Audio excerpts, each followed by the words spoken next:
আসানসোলের দিকে নজর রাখতে হবে। আসানসোল দক্ষিণ থানার ওসিকে ক্লোজ। ভোট পরবর্তী অশান্তির জেরে ওসিকে ক্লোজ। আসানসোল দক্ষিণ থানার দায়িত্বে বিশ্বজিৎ মুখোপাধ্যায়। আরো জানাবে দীপক, রয়েছে আমার সঙ্গে। দীপক, দেখো, ক্লোজ করা হলো আসানসোল দক্ষিণ থানার ওসি অনিমেষ দাসকে। তার কারণ জানানো হয়েছে, যা পুলিশ সূত্রে আমরা জানতে পারছি, যে গতকাল নির্বাচনের ফল প্রকাশের পরেই দিকে অশান্তির ঘটনা দেখা যায় এবং আসানসোল দক্ষিণ থানা এলাকায় একাধিক তৃণমূলের দলীয় কার্যালয়ে ভাঙচুরের ঘটনা ঘটে।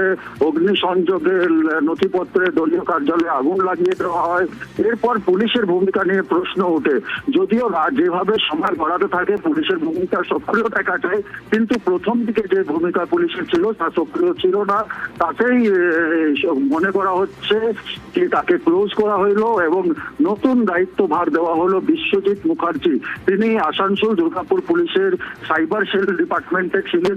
তাকে দায়িত্বভার দেওয়া হয়েছে এবং তিনি বিশ্বজিৎ মুখার্জি তিনি দায়িত্বভার গ্রহণ করে নিজের কাজও শুরু করেছেন। কিন্তু যেভাবে নির্বাচনের ফল প্রকাশের পর অশান্তির ঘটনা দেখা যায়, তারপর সেই কারণে কিন্তু যিনি দায়িত্বপ্রাপ্ত ওসি ছিলেন বিশ্বজিৎ অনিমেষ দাস, তাকে সরানো হয়েছে। বেশ।